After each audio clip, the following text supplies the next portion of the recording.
Yo, happy Saturday, everybody. I don't know when I'm gonna upload this, but I'm recording it on a Saturday. I had to do a review on Sinners. I seen so many online that I didn't even want to watch them because man, that's a deep movie. It's a lot of hidden messages in there, and I see some good on Threads. I see some good some good breakdowns and on YouTube. Man, I seen a lot, so I try not to watch them. I try not to because I want to get my own individual ideas about it. And first off, shout out to Ryan Coogler. I heard he made the director, you know what I'm saying? And the writer for it. And the lady, I can't think of her name, the lady that did a lot of the visually, it's a beautiful movie, the way they shot it, the way they set it up, the tones. To me, Sinners is like, it got so many Easter eggs, the same way that a lot of Marvel fans, comic fans break down all the end game and what was it? Marvel Civil War, all the movies, and they do the breakdowns. This is why this color was like this. This is why we're gonna do a lot of similar colors. And if I forget a few things, I jotted a few things down because there's a lot of stuff I want to talk about, man. But it's really too much, and I don't want to do a whole video like wigging out, getting into all the details. I just don't want to do that. I want to focus on 3 points. I might do it one day, bro, because that's one of my favorite movies. It jumped into my top 10, really, bro. When I really think about it, it's in my top 10, yo. It's crazy. Of course, it's my favorite movie. Like people always say, it's what is it called? When something is so recent, recency bias. You know what I'm saying? Because it's so recent. But no, really think about it, man. I mean, Scarface is always gonna be there. You know what I mean? Um, well, maybe not. It might not be. Well, I don't know. It's probably top 10, bro. But I got a lot of Denzel movies. You know, John Q. And of course, like I put it this way: it to me is better than movies like The Matrix. You know, The Matrix is an excellent movie with a lot of deep meaning to it too. But this is for us, bro. And I'm always gonna put that ahead. And I'm the type of nigga, man. I'm the type of person. It's like the fact that I don't fuck with R. Kelly music no more. So I can't deny his greatness. But as far as my favorites, the shit he did, it to me, it removes a lot of the type of nigga, the type of motherfucker you are. It will remove, because I don't listen to that nigga no more, man. So it's just like Mel Gibson. Braveheart was one of my favorite movies, but that's knocked out the box because he a racist piece of shit. So y'all know how I feel about that. You know what I mean? Yeah, you see my nigga Berserk, the best anime ever made, 90s nigga. You know what I'm saying? We from the 90s, you know what I'm saying? We grew, born in the 80s and raised in the 90s, baby. And they even had anime back then. So all y'all anime fans, young niggas 18, 20, you see all this gray hair. I'm an old motherfucker, bro. Thank God I'm 40, 40 plus, 42 years old. You know what I mean? That's a blessing. You know, hope y'all make it to that, man. You know what I'm saying? I'm thankful I made it to it. A lot of people, God bless everybody out here, man. But I wanted to break it down into three sections. I'm gonna call it duality. You know, the deepest, well, not even the deepest messages, but it's a lot of spirituality in there too. So I'm gonna intertwine that in with what I'm talking about. But duality, outsiders, and for the love of money. That's the three themes I'm gonna run with that ran concurrent through that movie. You know what I'm saying? So I'm gonna jump right into it. The thing about the duality, man, is like, it's real brilliant. They said it's a blues song by Wolf something. Wolf. I'm not a super big blues fan, but I know it's from the era of the 1930s. So they had the brother Delroy Lindo. He played a lot of deep stuff, and he harmonized a lot of that pain. So they were saying the twin brothers that Michael B. Jordan, excellent job. I think it's the best role he ever played. And we love Black Panther. I like it better than Black Panther, man. I'm gonna be honest with y'all, man. I seen it 2 times in the theaters. You know what I'm saying? Now I'm gonna have to watch it again and do a breakdown, but I might go see it at IMAX, man, just because it's that good to me. You know what I'm saying? But what I'm saying, bro, it's a great fucking movie. And like I said, duality, I'm gonna speak on that first. Because they said some blues singer, Wolfgang, something, I don't know. Is but he was an artist back then, and it ties into that era and the theme of the movie with blues singers, you know what I mean? Um, you know, he made a song called Smokestack Thunder. If y'all didn't know that, so that's one Easter egg that they tucked in there because the twin brothers, Michael B. Jordan, he played. So this is spoiler. This is full of spoilers. So if you ain't seen it yet, don't watch this video. If you give a fuck. If not, you just want to see my dissertation and hear what a nigga think about it. Hey, listen to it. Listen to this. But yo, so Smokestack Lightning, I think was the name of the song, or Smokestack Thunder. So he named the brother Smoking Stack. So even the nuances of the name, bro, this is a brilliant piece to me, man. I love that movie, man. I'm probably bad on DVD, man. Niggas be knocking me. Niggas was laughing at me the other day. I was saying how I found some old DVDs, bro. Yo, my nigga, my nigga. Judge all you want. I don't lost most of my from moving throughout my life. Moving to different places. Judge what you want, nigga. Do you know what that is? The movie buffs, do you know what that is? Now we got a lot of stuff on streaming now. You can find now, and I'm gonna show you. That's not even one of my favorites. That's just a classic right there. I'm not even gonna tell you what it is because if you know, you know. You know what I mean? Well, of course, with Denzel. Come on, man. Come on. Classics, and it's the thing. You can watch it on your PlayStation DVD. I'm trying to show you one particular movie. Because this is the thing. A lot of this shit, you can't find it on streaming services, bro. And that's the way they set it up. Because it's like where everything else now, they have total control of everything. But if you if you own your own shit, damn, what is that shit at, man? Well, oh, here it go right here. This is one of the greatest fucking films ever made, bro. And I seen Jacob's Ladder too. See, all them in my top 10. My favorite, and everybody always quick to say, man, you talk about racism so much and white supremacy. These are white people films. I don't even think there's a black person in this film. We're not racist. We watched The Lord of the Rings. We grew up liking Star Wars, even the old shit, before they had black people in there. Because we're not fucking racist. See, we used to not seeing ourselves represented on shit. So we judging it off of straight art and how good it is. These motherfuckers is getting mad about the Little Mermaid and these fake characters. Y'all made Jesus white. Jesus wasn't white.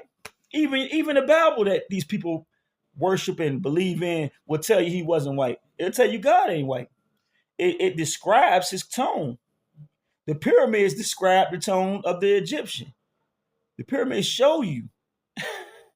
But, you can't tell a hateful motherfucker nothing. You can't even show them the truth. They're gonna find a way to a hateful motherfucker or a self-hating motherfucker. But yeah, go look up that movie, The Jacket, and you might not be able to find it on streaming services. But guess what? I got it. You might not even be able to find it on no bullshit websites, them pirate websites. But I got the real copy right there. That's why I said I'm gonna re-up on all my DVD classics. Like I said, Scarface is in my top 5 probably. But my number one, rest in peace to my nigga Doc Holliday, man. You know what I mean?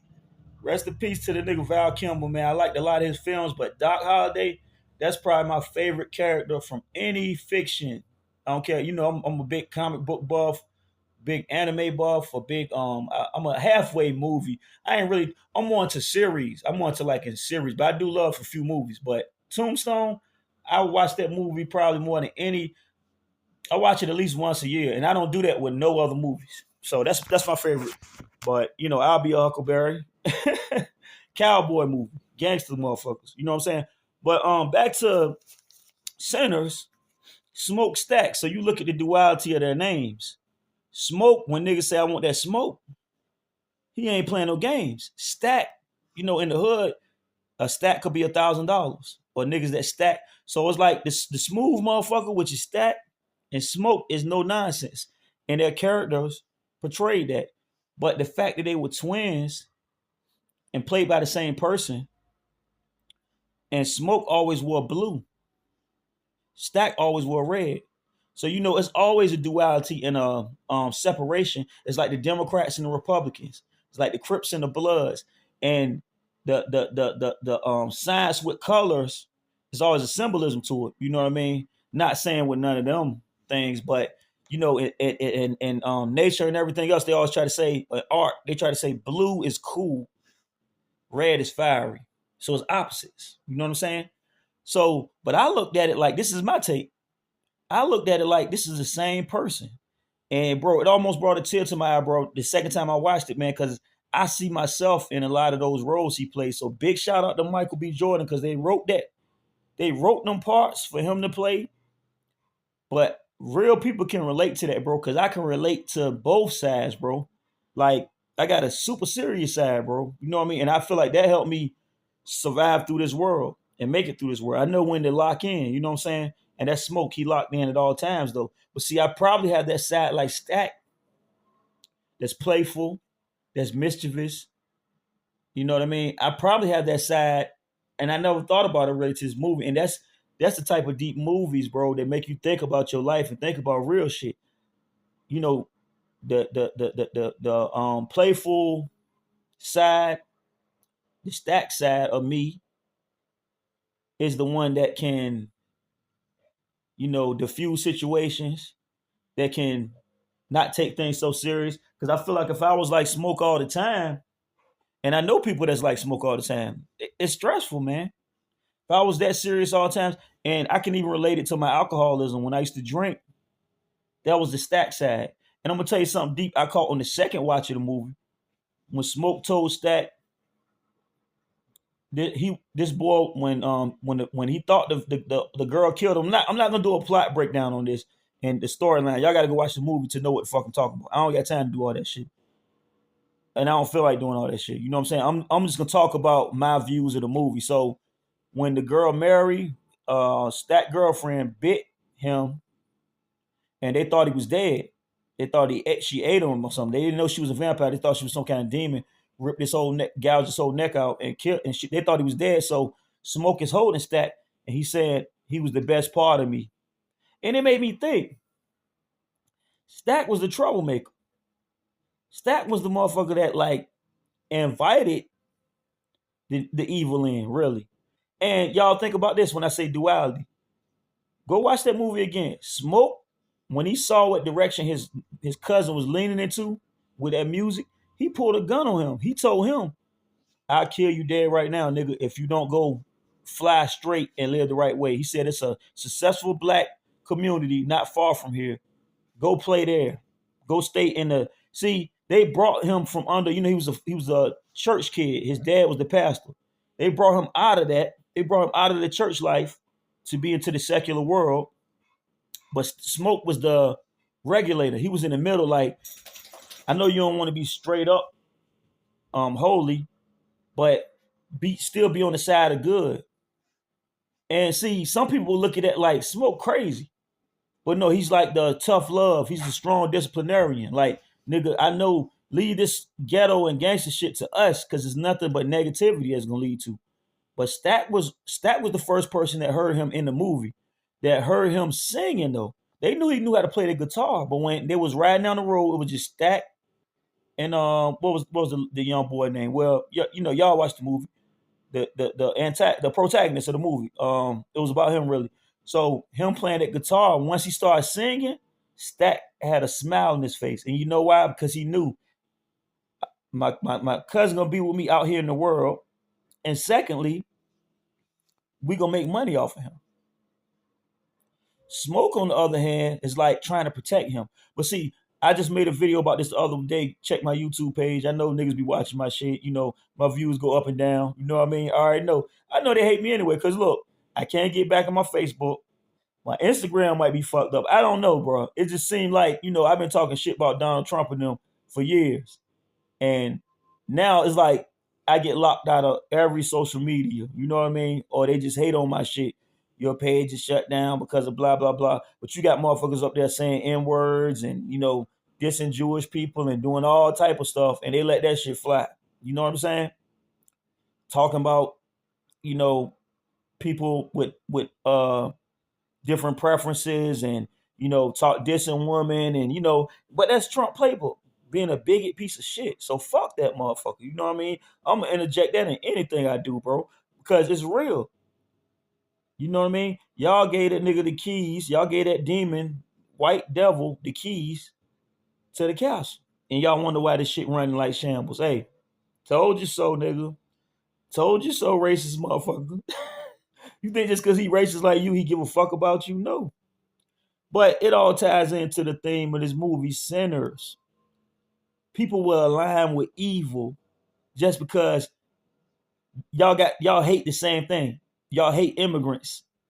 Y'all don't align for love. People don't align for love mostly in this world. You always see people that's beefing with the same person become friends though. Me, I don't do that. Nigga, just cause I got an enemy over here, don't mean you gonna be my friend. You don't like the nigga either. That's just what it is. I don't like you either 9 times out of 10, though, motherfucker. Don't try to jump on my side. So fuck that political shit. We'll get back to sinners and the duality. So I was saying the video I just made the other day, I was talking about being nice versus being good. See, Stack is a nice man, but he really was the sinner. He was a bigger sinner. Smoke was really the most pure besides his violence. Smoke was just probably quicker to go to violence than Stack. Stack is diplomacy because he's diplomatic nigga because he trying to get that money, which I understand that side too. That's why I said, man, it was so deep. I sat up and thought about that, man. The second time I watched that movie, I sat up at night and thought about the deepness of that, bro. I got that side, bro. When you see at the beginning, when the white guy was selling them the building that they was gonna use to throw the little hood party or whatever, you know, coming back to their neighborhood, coming back to their people, giving them a place where they can enjoy themselves and unwind. You know what I mean? I forgot the name for it, but in the Deep South is a name for that. You know, the place where they all got together and had fun. You know what I mean? We used to call them shot houses out here, VA. But back in them days, oh man, I can't think of the name. But y'all know if you watch I got a lot of shit going on in this man, bro. I can't remember. My memory is not 100% with it, but it's still sharp. My thoughts about stuff is sharp, but my memory retention of details and data is not. You know, I'm more and more focused on the Oh, hold up, got this game going too, so let me make sure everything copacetic because I sit here and talk for 2 hours, nigga. If y'all still here for it, but like I was saying, bro, like I was saying, yo, they got they got the building.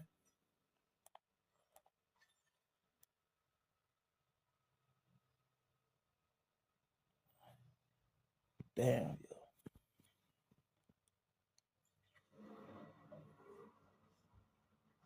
yeah, these games be on some bullshit too. You already know.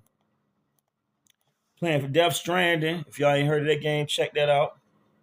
Excellent game. They just did some fuck shit though, you know. Yeah, let me pause this bitch, bro. I'm gonna be up all night anyway. After this video, I'll probably fuck with it. Cause they said part 2 is coming out soon. If y'all ain't played this game, bro, this shit is it's one of the best games, bro. It's one of the best games for real. But yeah, yo, this is the thing, right? Okay, so they had a little place in the beginning when the old man was selling them the building, and you could tell he didn't really want to sell it to them because they black people. And he came with his gun out. He had his gun right in the front of his pants, showing it off in case, letting them know. But you got different types of black people. These brothers was twins and they wasn't scared of them. They was people that was used to having money and demanding that respect. They wasn't like, please, sir, can we buy the building? They like, yo, we got the money right here. What the fuck is up? So Smoke was the one that always had the gun on him. Stack is the slick nigga with the knife. You gotta look at see what I'm saying. The symbolism they use is ill. Stack is the sneaky one. He got the knife. He got the little blade with the brass knuckle grip on it. You know what I mean? I think it was one of those. Smoke had the straight up gun. So you think about it, Smoke is coming straight up at you. Stack might try to sneak. That's what I'm saying. He's the center. Both of them are centers, but Smoke is more of a direct person. So he ain't playing games. So the The white guy called them boys. What y'all boys? Something, and especially in those times, because even now, black people, we don't play nobody calling us boy. You know what I'm saying? We don't play that shit at all. We don't play nobody calling us no damn boy. You know what I'm saying? But so him saying that boy shit. Stack is like, we got grown man money. So he tried to defuse it. He like, who you calling boy? That's what Smoke said.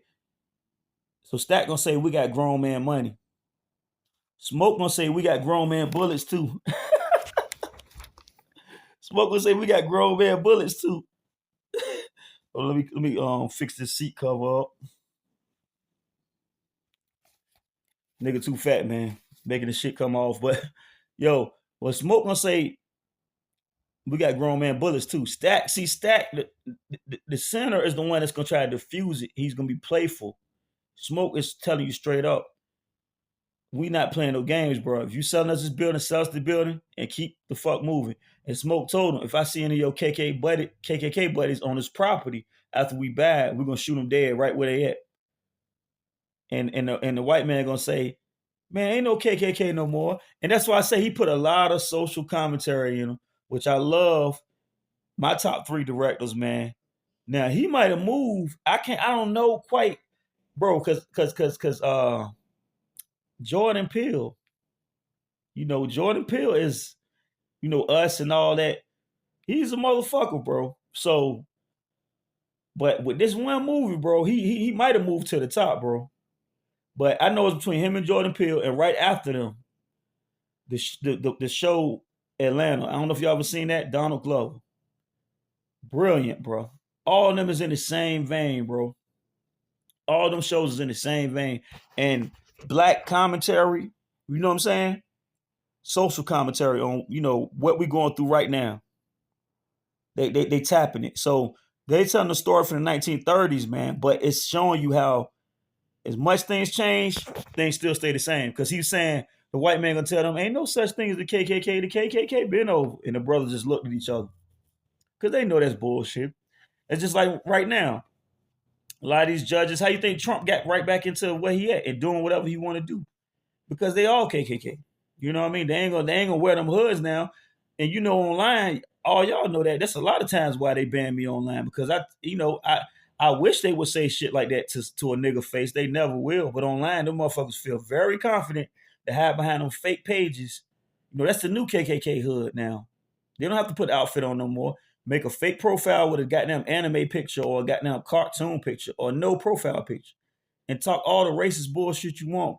Because if you show that bitch ass face, something might happen to you, or you might lose your job. You might get reported. I ain't the type to report nothing though. So hey, but like I said, yo, Stack and Smoke, bro, represents 2 sides, in my opinion, of the same person, in the duality of that.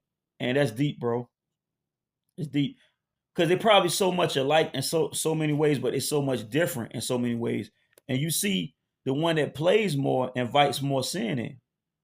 It even made me think of me and my older brother, because my older brother always been more serious, and we 2 years apart. So we not twins, but we close. He's always been way more serious than me, and I always played more. So guess what? I probably invited in way more evil.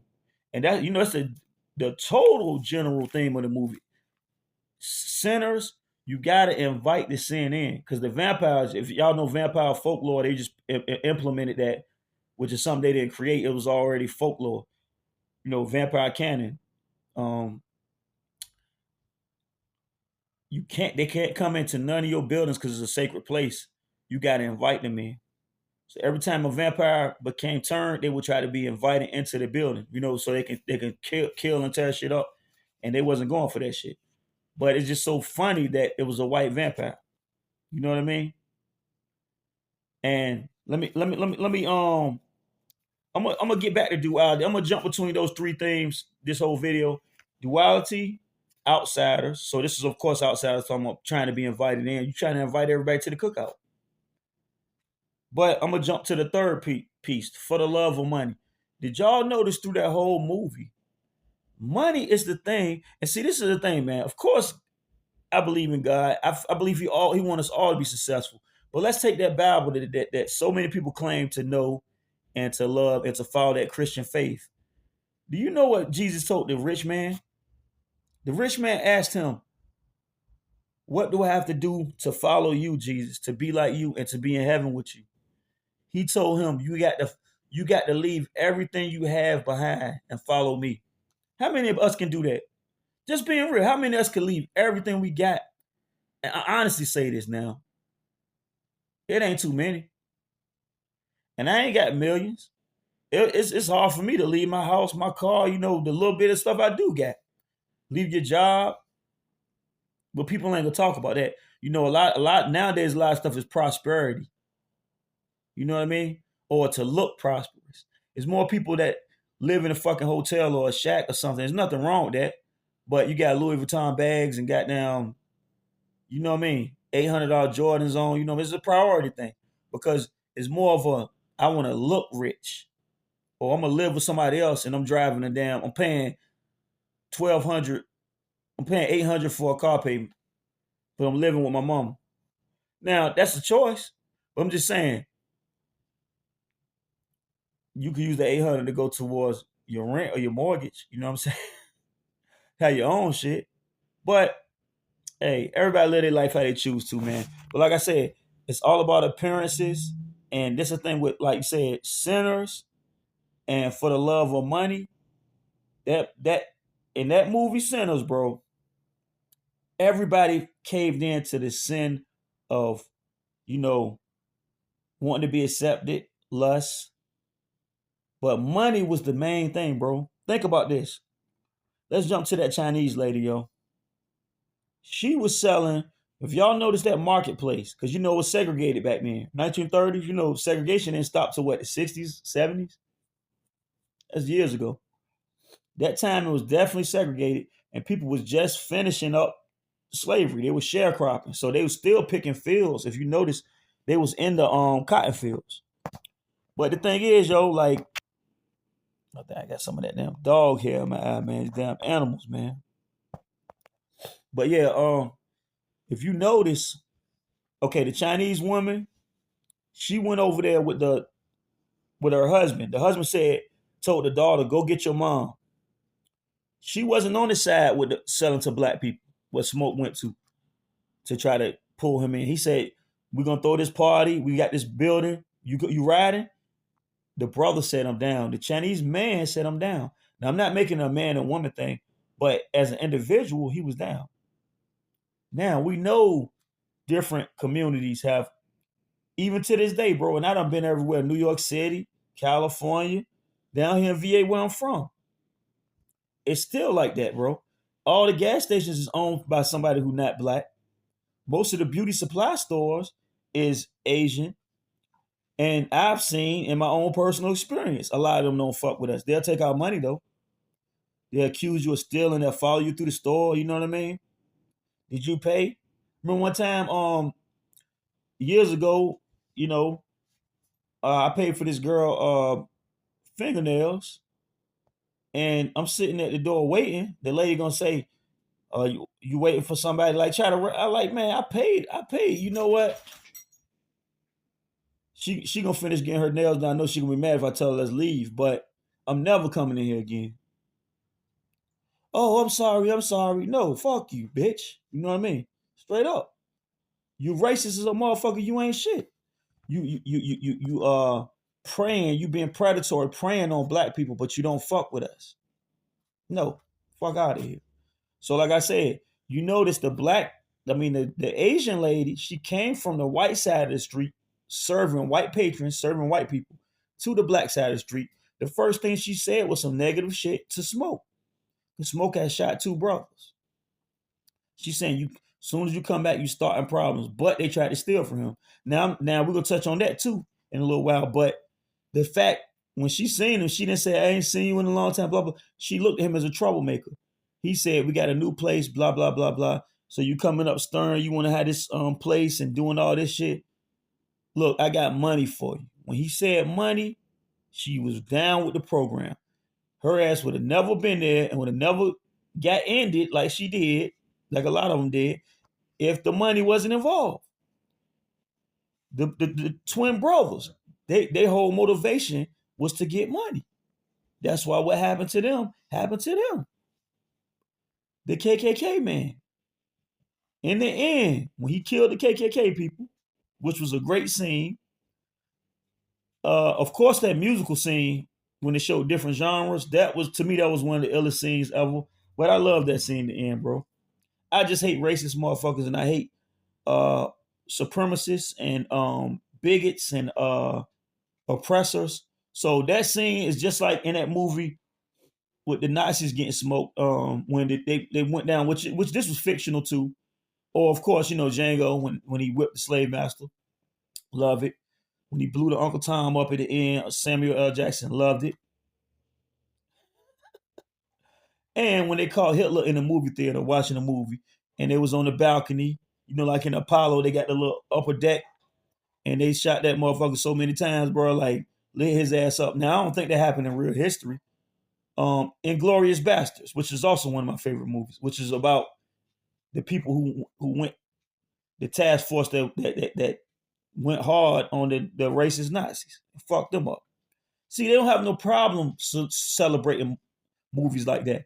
But like when I was in the theater, I noticed a few white people. Now, some of them probably really like movies or really like Michael B. Jordan and really like Ryan Coogler movies.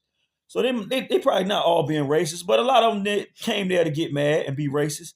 But they just proved the point of the movie. Why are you even here? The only reason Smoking Stack had to build that building is because they don't build stuff for us. It's just like in this city I'm in now, Suffolk, where I was born and raised.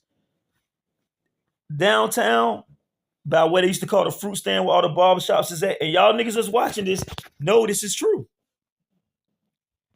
They built so many police stations and it's right by the courthouse. All this shit in the proximity of where it used to be a lot of black shops at. Then they start bringing in the brewery. They bringing in all these little white cafes and stuff. That's gentrification. But they want them to feel protected. See, if they build police presence around anything we doing, it's to spy on us and monitor us and treat us like shit. Black people. When they build it around white presence, it's for them to feel comfortable.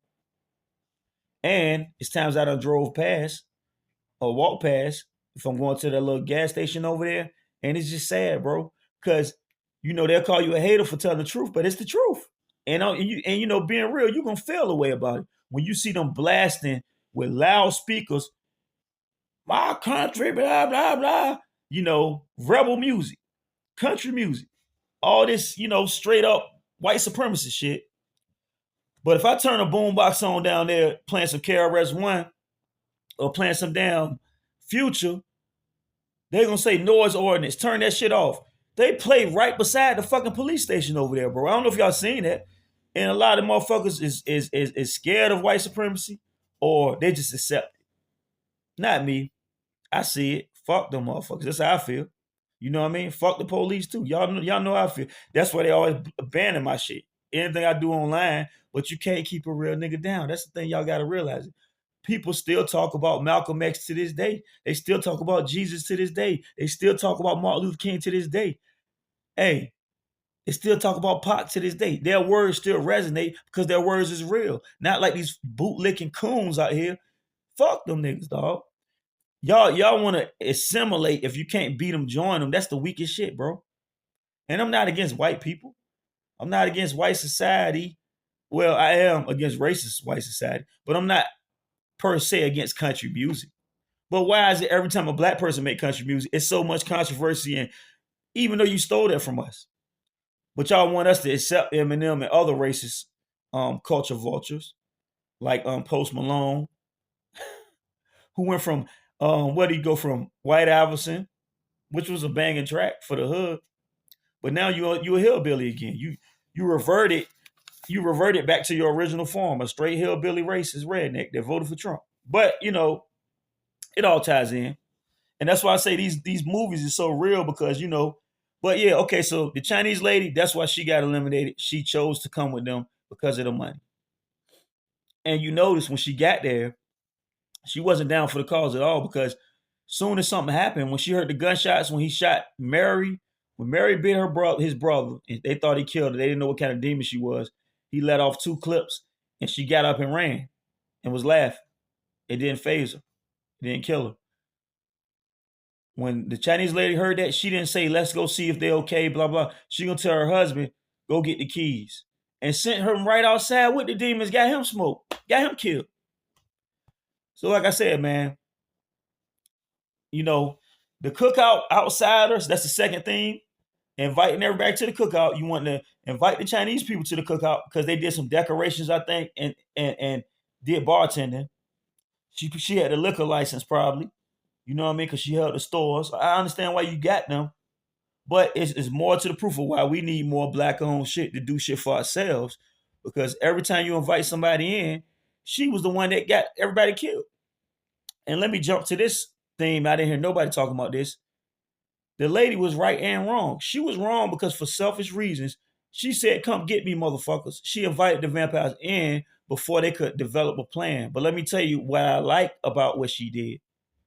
It was for the wrong reasons. It was selfish. She was only thinking about herself because she was ready to leave them and say, "Fuck it," until she realized it was vampires outside and they got her husband. So she was trying to figure out a way to get the fuck out of there. She didn't care who lived or died because it was all black people there. She didn't give a fuck. Soon as he threatened to the head vampire, the white dude, threatened to go find her daughter and kill her, that's when she spazzed out. And people say that's a mother's love. I understand it. But still, she was only thinking about herself. So she fucked up. She could have waited till they developed a plan. But this is the thing she was right about that a lot of people miss. I didn't see nobody talk about this. I talked about it online some. And of course, there's a lot of Uncle Toms out here. And it's a lot of scared black people that ain't gonna take it all the way there like me. I'm gonna go ahead and tell you the whole truth. She was right. She did it for the wrong reasons, but she was right. She said,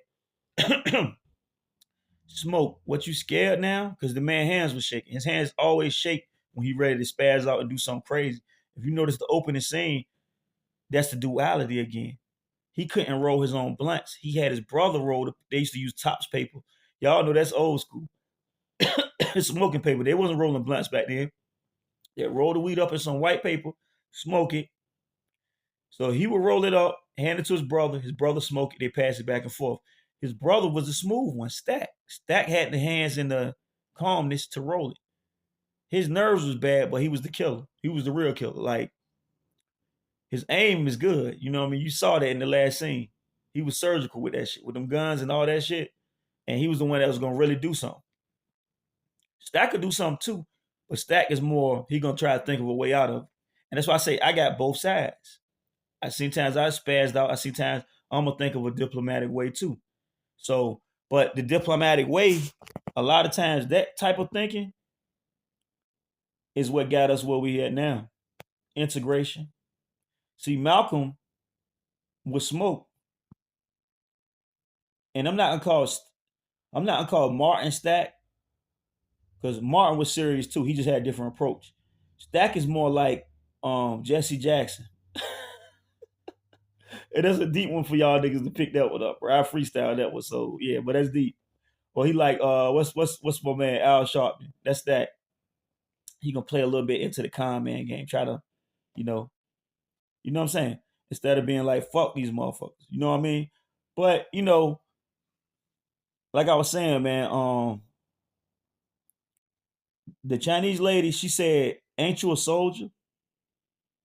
And Smoke, you could see his masculinity was threatened. His manhood was threatened. His toughness.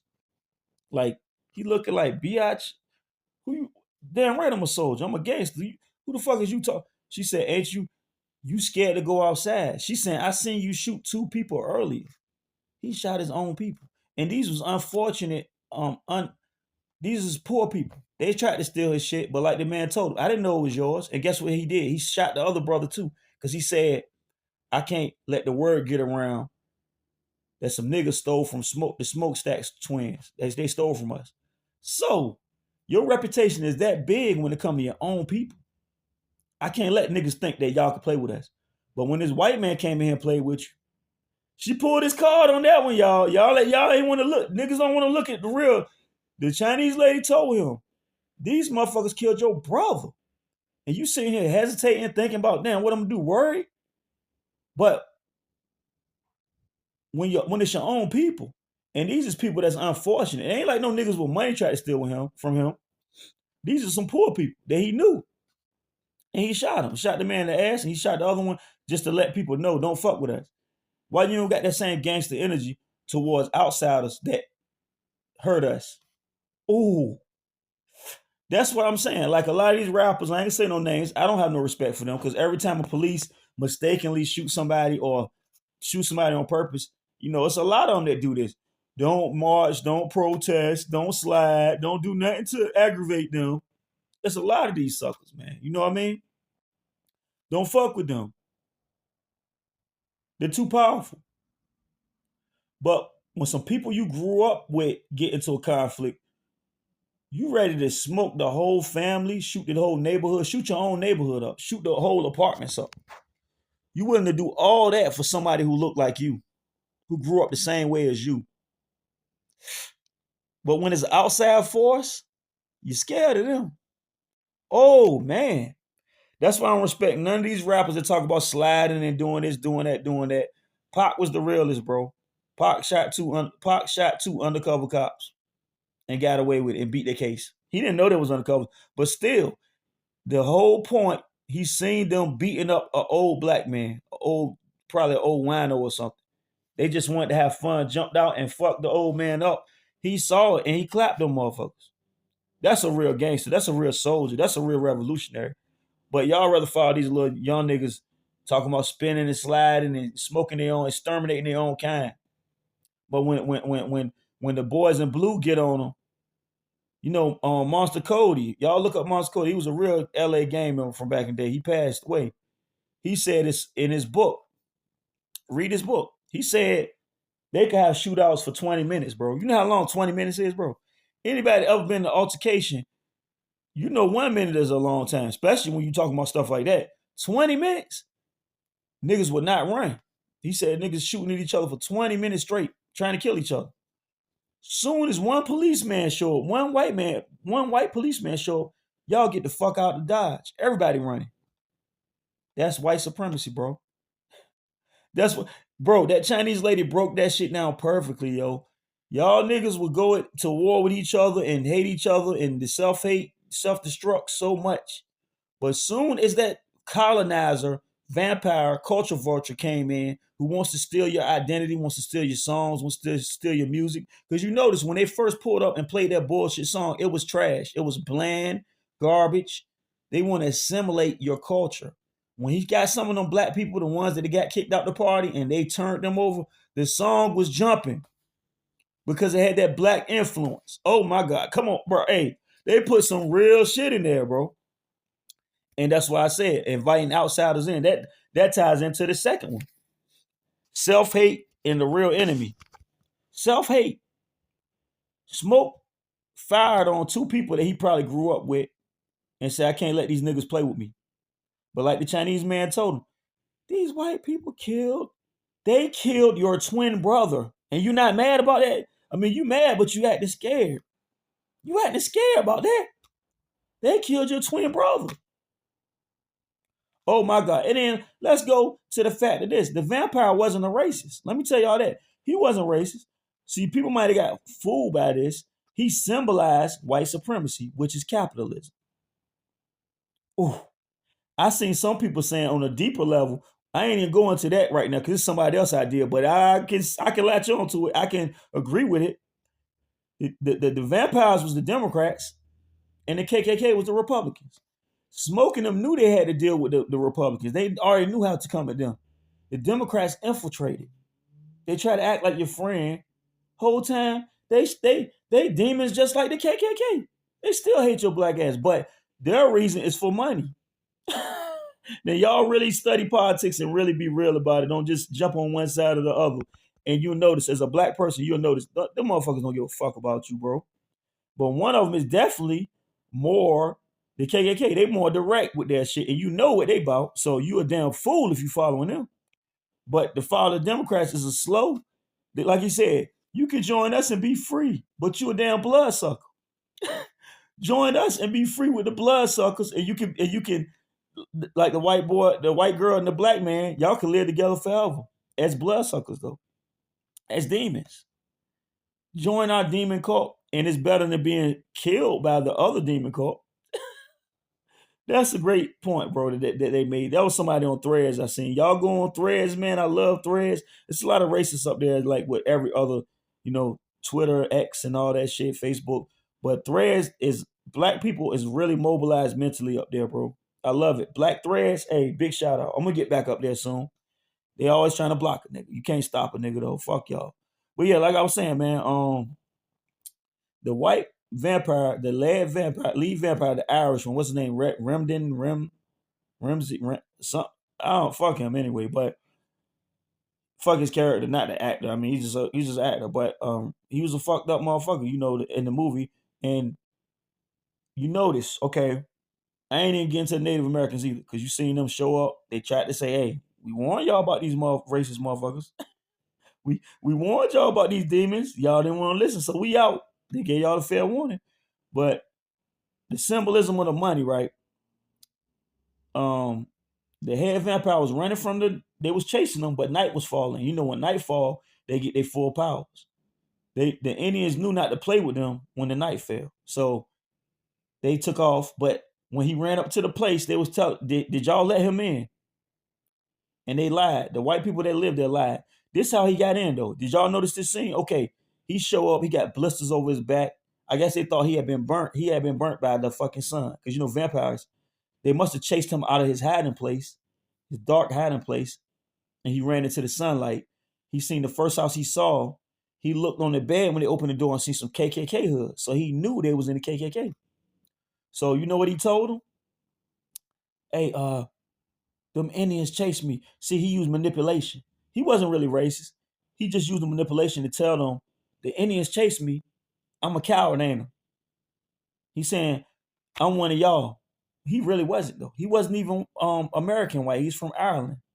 You know what I mean? He was Irish. He traveled there on a boat that crashed, and they said a lot of people was dead up there. So that was the origin story. But that was on Spotify. Somebody was tying that in, like how they had a backstory on Spotify, little Easter egg nuggets, showing how Smokey Stack robbed the bank, and they set up the Irish mob and I think the Italian mob to beef with each other. And then they played as the same person and stole that money. That's how they had enough money to come back and build that building for to throw parties at. But let's step back to that. When the white man seen the two white people, he thinking of his way that the white vampire, I can use my whiteness to trick them. And I see that they're racist, so I'm gonna play like I'm racist too. He wasn't really racist. He just wanted to get in. That's capitalism. He showed them the money, bro. Even when he said, I'm one of y'all, I'm the KKK, in a roundabout way, he didn't come out and say I'm KKK. He said, I'm a coward from running from them, man. I should have fought from running from the Indians, the Native Americans. They still didn't go for it. They had shotguns aimed at him. He couldn't get in there. The shotguns wouldn't have hurt him. He knew that. They would have slowed him down. He still would have killed him. He knew if they invite me in, I can do whatever I want to do now. So the motherfucker was like, yo, check this gold out I got, though. They never probably seen real gold. People was real poor back then. White people was poor too. Just like nowadays, a lot of these Republicans, Trump supporters, they're poor too. They're middle class or low, just like a lot of black people, just like a lot of Mexicans. But as long as the head demon, Trump, he's symbolizing the Remlin, whatever that motherfucker name is, the same vampire. As long as I can make you hate the same people I hate, I'll make you feel like you're superior. That's white supremacy, white superiority, to make you feel superior when really you're not. Look at sports. Look at education. And they talk about DEI. Look at the study they just did, and this is in Yale. This is in Forbes magazine. Because I tell people, you look at CNN and Fox, they only gonna tell you one or two sides. Forbes is a money magazine, so they're probably telling you the most in the middle shit, unbiased. Most of the Yale people are family members. Most of the students, it's like 38%, 39% of them are family members. So you mad for LeBron A lot of white America and a lot of Uncle Toms was mad at LeBron for putting his son on. They was mad at Shador Sanders. Big shout out to them. Um, Unapologetic black family, Deion Sanders. That's why they waited to draft him so late, because they're unapologetically black.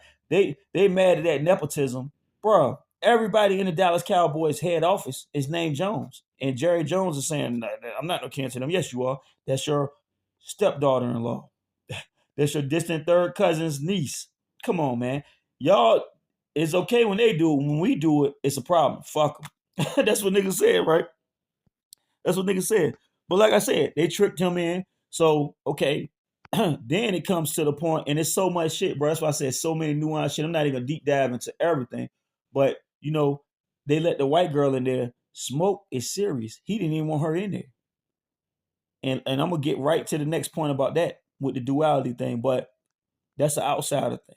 She's an outsider. She had some black in her family, but she was white passing. That's why her and Stat couldn't be together. And he loved her, she loved him. But soon as she came in that building, Smoke knew it would be problems, bro. And like I said, inviting everybody to the cookout. That's the outsider thing. But it's the money thing. When they saw that the people that they were showing love to, and we know this in the black community, you could build a building and a lot of people might try to skimp you, or they might not have it. So even when you support your own people, a lot of times you're taking a loss, man. And that's just a sad reality.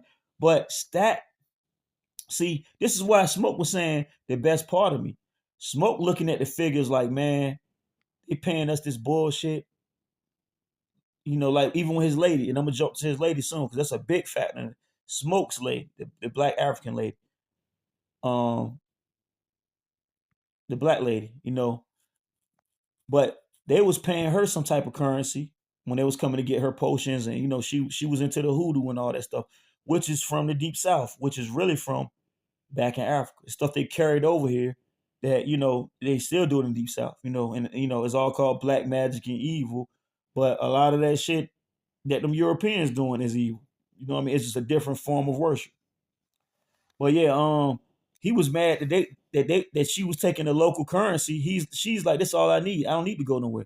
He wanted her to take the US dollar because he wanted to see the world. He wanted to go everywhere. He wanted to spend that money that could spend anywhere. And it's the same thing with the sharecroppers. They got wooden pennies, wooden nickels. Because white people wasn't paying them. They still picking cotton even though it was free. But white people wasn't paying them no real money. They paying them bullshit. So they got their own little currency. Wooden nickels is only good around that region. So Smoke still trying to make a profit. And that's the center part of him.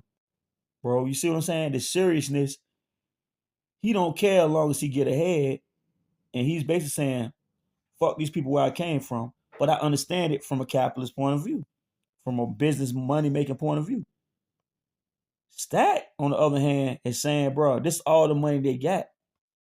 It's all, see, he's more understanding and more diplomatic. So that's probably the more good side of him. But his nature that's so open also will invite in the most evil. So, bro, this is what I'm saying, bro. The fact, let's jump to this. The fact he even had a white girlfriend. Let's talk real now. Get this water. A lot of people still, I know, you know how niggas is. I grew up with a lot of niggas, bro. Niggas would be like, this nigga probably still drinking. Let me show you, bro. Let me crack the top on this shit. You can hear it. Let me crack the top. Motherfuckers be like, that's a full bottle of gin right there, or vodka. He ain't gonna make no face with it because he been drinking his whole life. I don't give a fuck what niggas think about me, bro. God know this is H2O. God know that's H2O, bro. I don't gotta prove that. But yeah, man. Like I was saying, man. Let's look at the woman they chose. Let's go to back to the duality and the outsiders thing. Let's tie it all in. Stack chose the white girl. He knew he couldn't be with her like he told her, but she really loved him. She really showed up there to an all black place because she grew up around them and she knew a lot of people in the black community too. They all grew up together. But like when he saw her at the train station, I can't be seen talking to you. Because the times was racist, man. White people back then will hang you for that shit. He knew him and his brother was gonna have to crash out. And like he told her, if anybody touch you, we're gonna go find them and kill them motherfuckers. But they know where it's gonna lead them at in jail or dead. Why crash out over love? But he still really did love her as a person. And it's me not being no Dr. Umar nigga, but like I said, man, you gotta look at the duality of their natures. He's a playful nigga. He will entertain that. He will entertain this white girl in the 1930s. A serious nigga like Smoke, I need a sister. And then look at how they look. Mary is a beautiful actress. Both of them are beautiful. The black woman is beautiful to me too, just like the white girl is beautiful. You know what I mean? But this is the thing. By society standards, the white girl had a little wagon on her, and she was slimmer. You know, the black girl was kind of heavy set. But you know what? That's how a lot of the women looked in them days because they was eating fucking ham hocks and, you know, we made lemonade out of lemons. They gave us nothing but bullshit food to eat. The white girl could eat anything she wanted to eat back then, bro. We A lot of this soul food that we love so much, it was the fucking shit that they threw away from the pigs. That the white people would eat the good parts and throw away. Well, pork is bad anyway, but I'm just saying, any good part of the animal, well, we all know meat is not really good anyway. And I need to wean myself off of myself. You know, eating vegetables more, but certain parts is more damaging. And you know, pork is one of the most pork and cow. You know, but we cook pig knuckles, pig ears. You know, a lot of our oldest, like my grandparents was born in the 1930s. I wish they could have seen that movie, man. I know they would have loved it, man. That was their era. They was probably kids when that happened, but you know, God bless, you know, Ethel May Mack and Mac Hargrave, man. You know, God bless them. They raised me and my brother, man. You know what I mean? They was always there for us. So you know, to know all the stuff they went through and seen, man, is it's very sad, but it's also very encouraging for you to want to be the greatest that you can be to represent your ancestors. And a lot of that was in the movie too, the ancestors and the stuff they do. Cause like, okay, let's go back to the woman, right?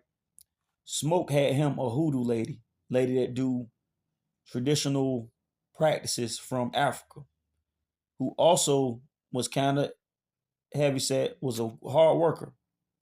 Now, Mary, the white woman that Stat chose, was just a pretty girl, a model. Would have been an Instagram model if that was their era, or a super diva actress like she is in real life. She's a beautiful woman.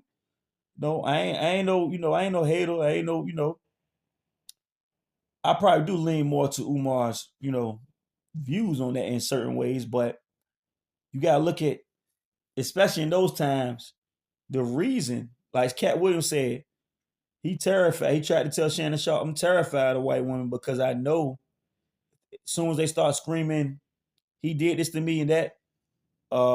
Emmett Till, Bill Cosby, all these examples will show you what can happen. Even Kanye West right now arguing over his kids, but nigga, y'all niggas knew.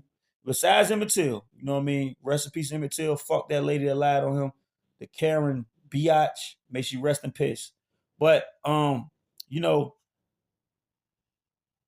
them other situations, it could have been a money thing, but they chose like Cat Williams said.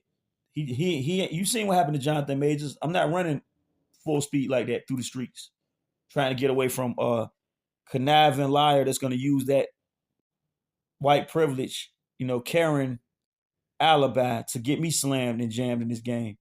I'm not going for it. So you know, you look at that, and you look at Smoke, man. When he even saw that white girl entering that building, he knew it would be a problem. He didn't want to deal with her at all, bro. And think about this movie, man. I know y'all gonna motherfuckers always be like, you're a black power dude. You too. No, I'm not. I just call it how it is.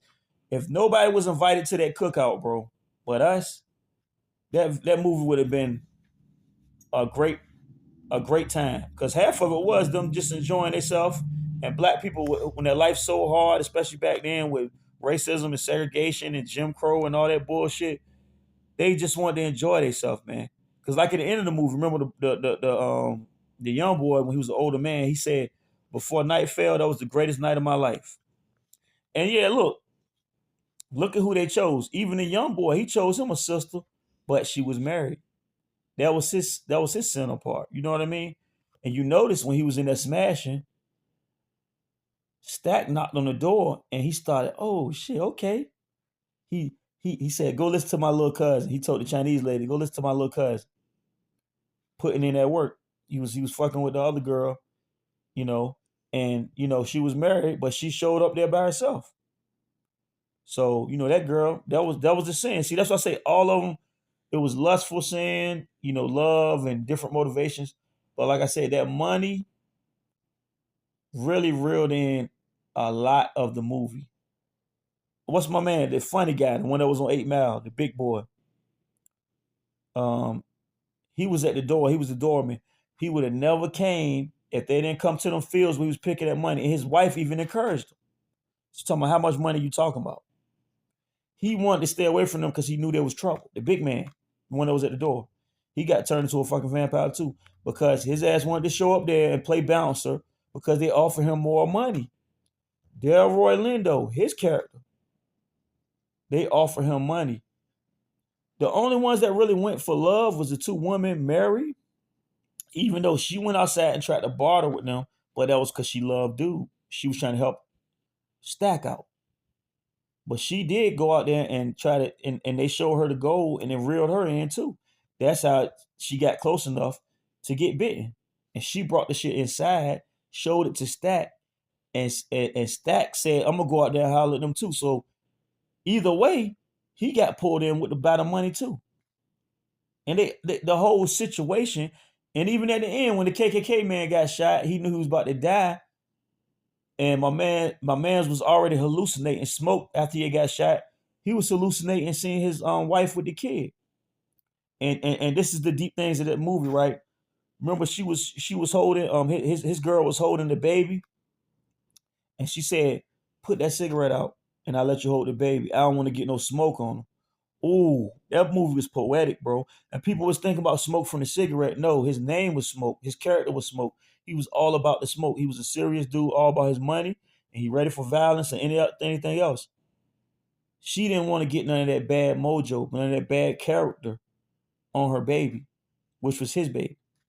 Man, bro, I'm telling you, man. So I guess he went to heaven, but before he went, he sent that fucking KKK motherfucker with him with 100 shots. Tore his ass up. I love that. Love to see it. And you notice before he died, the KKK motherfucker said, look, I got plenty of money. Then he just shut him up and lit him up. And then he just let himself go. Because you notice he ripped the mojo bag off his neck that the lady protected for him, that the lady made for him, his girl made for him. And she said, this been protecting you and your crazy ass brother Stack. He didn't really believe in it, but deep down he did because he kept it around his neck. And when his brother tried to bite him at the end, when they did that fight scene, which was, to me, another duality thing. It's like, this side of you fighting against the serious side of you, and the serious side prevailed, bro. He couldn't bite him because he had the protection from his girl on him. And is that her love she put into that? So, man, look, bro, I'm telling y'all, man, it's going on an hour. I ain't gonna rant and rave all night. But you look at it, if they would have kept them outside forces out, we could have kept the outside, bro. When we had segregation, we had, what was it, 50 black hospitals nationwide, black banks. Any bank you go to now, nigga, for a loan, you want to get a house, you want to start a business, you still got to go through them. We had all of it our own. Black Wall Street, Seneca Village. It was plenty of them. There was one over here in Carolina that was one of the first ones. And they all got wiped off the map by the same haters, which is either the KKK in that movie or the vampires. The vampires they integrated with. So think about that on a deep level, man. The duality of nature, two sides of the same man, bro. Outsiders. How Smoke was quick to smoke his own people and hurt them and let them know he ain't no joke. But when he had the outside force of white supremacy coming at him, he froze up. He hesitated. And the Chinese lady, though, she did it for the wrong reason. She called him out. If you wait, like she told him, if y'all want to wait and hide, I feel like that about us now as a people. We want to wait till the sunlight come. When the sunlight gonna come and erase these devils? Because all they're gonna do is go hide. And then guess what? They're gonna take over the whole town, like the Chinese lady told them she was right. If we wait till the morning, they're gonna have the whole town. They're gonna kill more loved ones. We need to bring it to them. We need to go get them. Hey, I didn't say that as a black man. That's what the Chinese lady said on the situation. And I think she was right though. But okay, in the third part, for the love of money, the first two KKK white people, the couple that the vampire turned, he showed them the gold. Boom. That's why they took out. Smoking Stack was only about the money because they know how to make it in this world. You need a lot of money, and it was tired of working and being subservient descendants of slaves. Let's take this money. If they ain't gonna give it to us, take this money and let's do crimes and get ahead. Money. They built the place. Money. The white man that sold them the place, we could come back and wipe them out and take our money back. Money. He offered money in the end when he knew his life was over. I got plenty of money, bro. I'll pay you. Don't kill me. Still got smoke. Money. The white girl Mary went outside trying to save the club. Money. The Chinese lady. Money. She wouldn't have came for him for money. Her husband came because he was down with the brothers. That was his friends. You could tell. But of course, it was business dealings too. So money was on his mind too. The Chinese husband. And the daughter knew it was bad, bro. She could sense it. She sensed. And she never seen her parents again, bro, because they let that money and greed get to them. Even though they didn't want to go and have a good time. They didn't know the vampires and all that shit was gonna happen. But they entertained the negativity, which sinners, beautiful message. Sinners. They all were sinners in their own way. And money, lust, greed, evil, racism, it all tied into the same thing. They all were sinners. The KKK was sinners. Smoke was probably the most pure sinner, in my opinion, but he will probably be looked at by some as the most negative because he was watching over Sirius. He won't let them motherfuckers in. Stat probably would have eventually let them white people in and would have got everybody killed. He sent he allowed the white girl to go out there because it was her plan, but he allowed her to go out there and mingle with them though behind his brother's back. See, that was the sin, like that. Their playful nature, the duality of them. He's the more playful. See, but they're the people that get deals done. Somebody like Smoke will crash out when he feel disrespected. The deal won't be done. But guess what? Respect will be had. Stack is willing to integrate and to deal with shit just to try to advance. Smoke want a more honest. Smoke is one of them people like Malcolm X. I'm not with the integration, bro. Let's give me my fucking money and we're gonna do it how we do it. Stack is the integrationist. Stack is so in a way, yeah. Stack could be like Martin. Stack could be like Martin, and Smoke could be like Malcolm. Woo-hoo-hoo. Bro, it's some deep.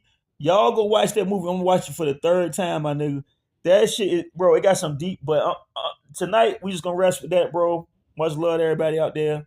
I'm getting a little tired. I'm gonna fuck with this game a little bit, man. Probably cook me something to eat. Cook me a piece or something. I ain't cooking shit tonight. I ain't cooking no fucking steak, no none of that dumb shit. Like it involves work, you know, something easy, man. But like I said, bro, Sinners, hats off, Michael B. Jordan, Ryan Coogler, all y'all, man. That was a great fucking movie. Love it, love it, love it. More to come, please, man. And I heard Ryan Coogler did a great deal on it where he gonna own the movie in 20 years. Because most time, especially black directors and filmmakers, they don't never own the rights to shit. So in a few years he'll own the rights to that shit totally. And they're mad, these white execs mad at it, but that's a total win for black people. Big salute, brother. Big salute. A win as far as it went number one, culturally, talking shit about these racist motherfuckers and talking shit to their face, to the fact they gotta go to the movies and be mad. Like, yeah, it was a dude right in front of me. Let me tell y'all real quick. The first time I went and saw it, he would have had a MAGA hat on if he would have felt like it probably won't cause no problems. Now you got some of them that'll come in there with it on, but he had a trucker hat on. I'm pretty sure he wanted to wear that red one, but maybe he just didn't want to deal with that smoke that day or perceived smoke. Because I wouldn't have said nothing to him. He was sitting right in front of me, huffing and puffing the whole time. When they told the white people, like, look, the white vampire tried to use this too, the deception. Okay, so he tricked the white people by acting like he was in the KKK, but the money is what won him over. He told the black people he had money. They still didn't trust him because the white woman had to be persuaded with the money in order to get bit and let outside. But at the door, like Smoke told them, if we let them in and somebody look at their woman too long or spill a drink on them, they're gonna have the whole police force down here arresting all of us and break the whole shit up. You know what I mean? So Smoke being a serious when people look at him like he mean and negative, nah, he's serious. He ain't playing no games with you, motherfucker. Stack was mad because he wanted. He's like, yo, they got plenty of money, probably. See, and that's the sinful side of that. Being too nice, being too friendly, being too mischievous, and you know, Stack Stack did that. You know what I mean? But Smoke was more serious, and the white man tried to trick them. He couldn't trick them with the KKK trick, but he tricked them with, "Come on, bro, is this skin right here? This why you not letting me in? My skin, my white skin. So you're the racist." See, and this is a meme I saw too. It was saying how we can't come to their spaces, so we make our own. Then they still want to infiltrate our spaces too. Think about what I'm saying, man. That's a deep and real thing, and that's what I feel like the general theme of that whole movie. Y'all don't want us in y'all spaces. And just like that racist that was sitting in front of me, I don't generalize and look at every white person like a racist, but you showed me who you was, motherfucker. And that's why when the KKK motherfuckers got lit up at the end, shot with 100 rounds, I'm laughing my ass out so loud. The black people looking at me like this nigga tripping. Because y'all niggas probably Uncle Toms and y'all scared of these crackers. I'm not. And I'm not calling all white people racist, but him, he's a fucking piece of shit. Racist ass motherfucking you know what. Bigot piece of shit. Fuck that motherfucker. The one that was sitting directly in front of me, getting mad the whole movie. But I'm like, you stupid motherfucker. If I could tell his bitch ass something, I would have been like, bro, you was mad that they didn't let no white people in. But didn't you see that they turned out to be vampires and fuck everybody up? So they were right to not trust them. You was mad when they tried to deny Mary at the door. You get huffing and puffing. But she's the one that brought everybody down by going out there trying to cut a deal with these devils, using her white skin to try to trick them. And they tricked her dumb ass. So once again, they were right not to let them in. The KKK man got shot the fuck up at the end. He double crossed them. He only sold them the place so he could come back and try to kill them with his KKK buddies, which he lied about. The KKK don't exist no more. You the fucking Grandmaster Dragon of the motherfuckers, motherfucker. So you should deserve every shot out of that 100 that Tommy gun he gave you. You deserved all of that, nigga, because you ain't shit, motherfucker. Racist piece of shit, devil. And your racist ass was so mad, you ain't turned that head around and say shit to me, though, because you know, bro. And I got the ups on you. You sitting in front of me. Don't do that, bro. I don't advocate for violence at all. I don't even advocate for arguments, but I'm not gonna take it to that next level till you take it to the next level. But even argument, I would have cussed you out and won the argument too, because why the fuck are you here? You don't want us at your movies. Bro, I done seen, let's talk about Suffolk. When they first opened Barron's Pub, when they first opened that fucking bar, which is mostly, it's a little more intermingled now, but when they first opened it, when I was drinking, I went in there by myself. God know I ain't lying, bro. That's why I say people can think whatever the fuck they want to think. God know I'm not lying. When I went in there by myself, it was a whole, and I never been a coward, so I was young. I just wanted to make a point to these racist motherfuckers, which I always do, and I always will.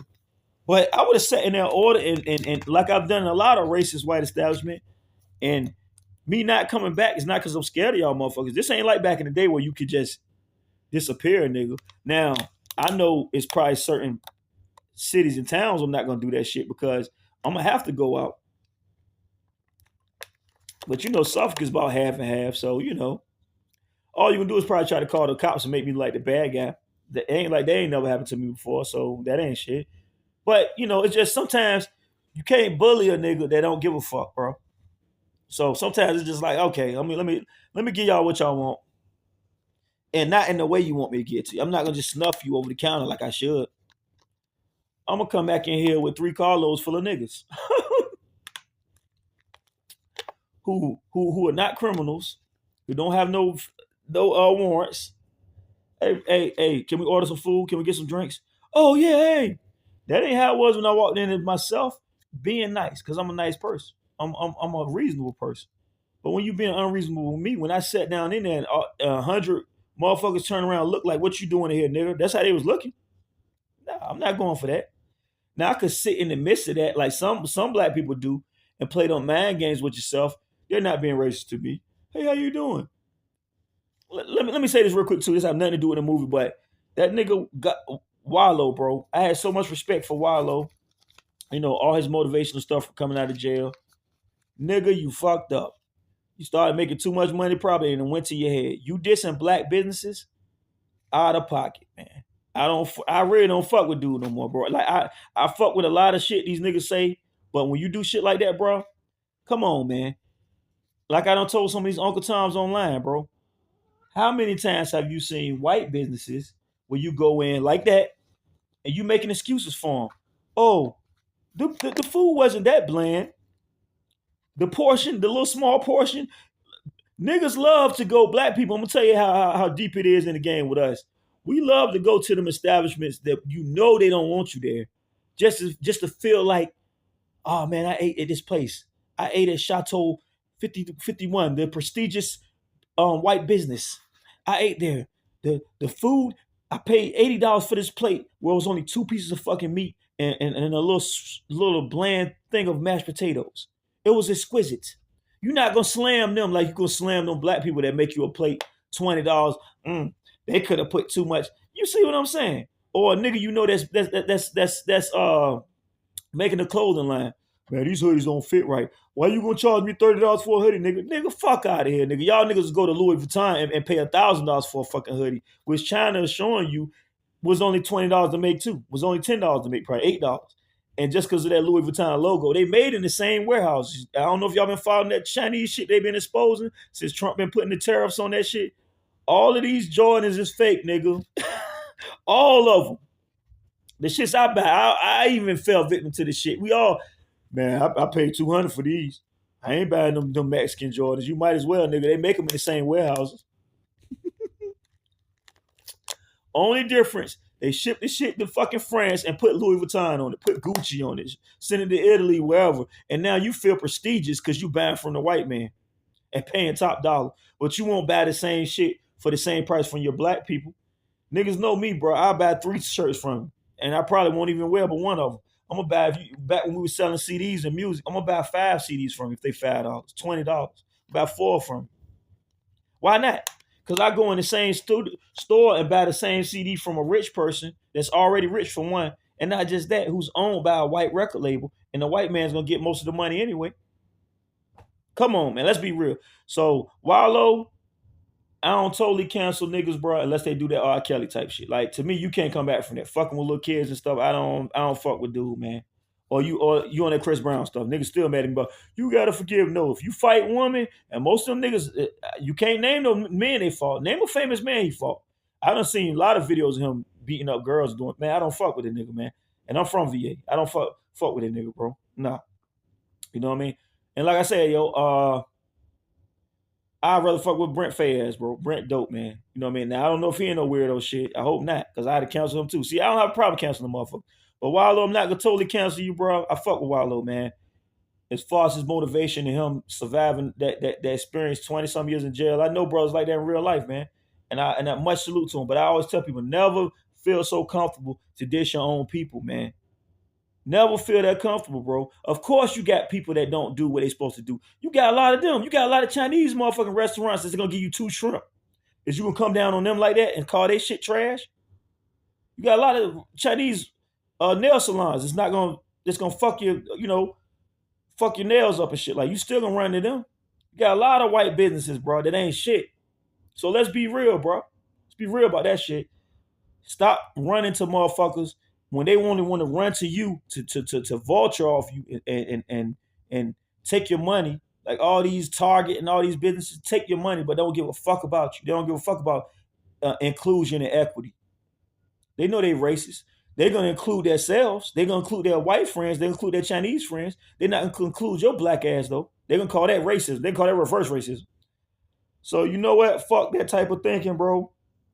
And like I said, man, I'm gonna stick to the 3 things that I outlined on this movie, which was let me go back to my notes, bro, real quick. Well, duality. the two brothers and the duality of the cool one, the cool one, the jokester, the playful one. A lot of times you inviting more sin in. You chose to talk to the white girl. Oh, before I go, I got to talk about this. Smoke chose the serious woman that really loved him, man. Because by society standards, they will say she don't look that good. I seen a lot of self-hating Uncle Toms that said this shit. You know what I mean? I just got a text, but yeah, my phone in the red now. I should have had it on the charger, but I'm holding this shit to record it. Fuck it. I do my shit raw style. You know what I mean? I'm gonna get more professional soon, man. Heart talk, y'all niggas know.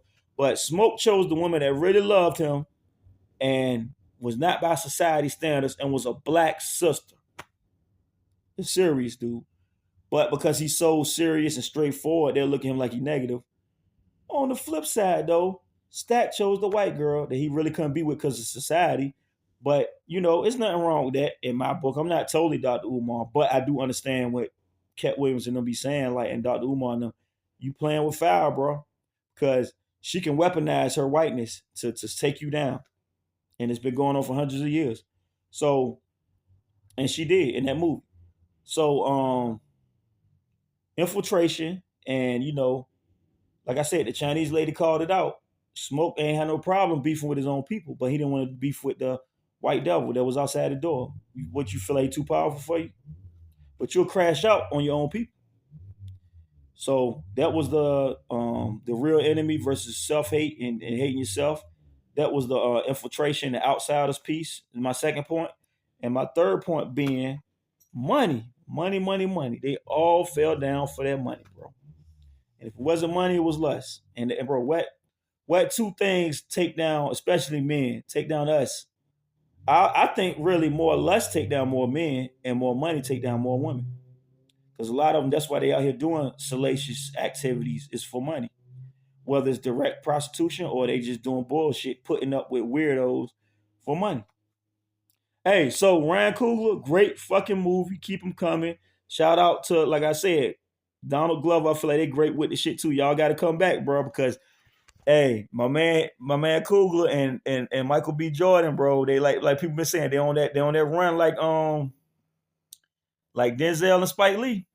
Shout out to Spike Lee, and even shout out to my boy. He employed a lot of black people. I don't agree with the stereotypicalness of the drama and the all that dumb shit that Tyler Perry do, but Tyler Perry employed a lot of black people. He put them on and he support his community.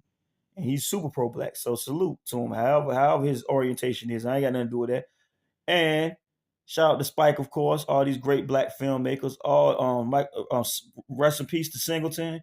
And these brothers is falling right in the line. I love it, man. I love it. Hey, Heart Talk, hour and a half almost. I'm gonna holler at y'all motherfuckers. Check the movie out if you ain't seen it. See it 2-3 times. Support them just like we support that Black Panther movie. Because that money went to Disney, which is a white company. It went to white people. We supported it because it was super pro-black. But this shit right here is super pro-black American. That's African, which we all come from Africa. But this is black Americans. And this is the shit we bring the culture. We bring everything. They vulture us. They all vulture us, nigga. So, big salute. 100. Yo, let me add this point too. I was watching the video back. I always do that with my videos just to see if I missed something because I freestyled mostly. I had like a little guide in front of me, but something I had to add to this, bro, that I can't leave out of it. When I talk about the duality of the brothers, is one scene when they was fighting each other. So, it's like the evil side, which is Stack,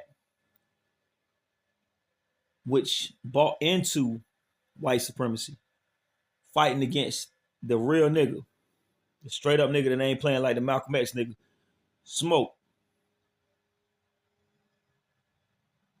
When you look at it, when Smoke got on top of him and he had the stake, he was about to kill him. And he said, I always protected you. So go back in my video and watch what I'm saying about this. When I was saying Stack is the playful side. Now Stack tried to bite him. Stack didn't try to spare him, but Smoke spared Stack. And think about what I said they stand for. Stack is the mischievous, smooth, sneaky player type. He'll kill you too though. Smoke is straight up though. He's straight up like he ain't playing no games. You know he ain't playing no games.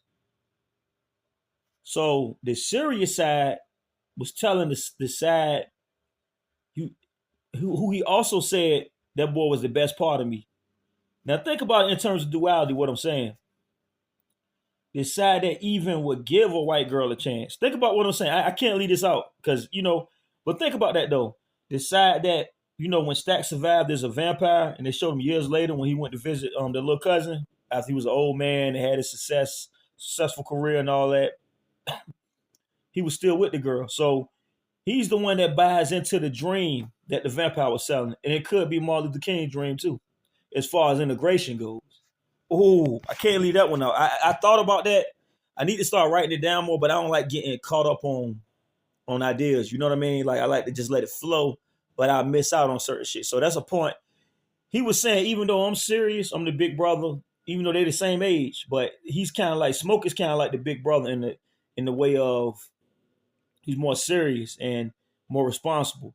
But he's saying, I'm this hard so you can play. Man, think about that, bro. Man, that is deep, bro. Like he he always protected the side of him that does believe in things. You know what I'm saying? Even though he don't necessarily believe himself, but he always fought for that. He's saying, I always protected you. I always protected that side of myself. Like I said, if it's the same person as duality, the serious side is always protecting the side that can play. But at the same time, the side that can play, the side that will give in to sin quicker, whether it be money, woman, whatever, and is more sneaky and snaky, he was gonna eliminate the serious side as soon as he got the chance to. Hey, go back and watch it again, man. Senna's great film. Think about that. I just had to interject that last little piece. I'm gonna add it on to this video. But hey man, that's a good film, bro. That's a good film. Hard talk.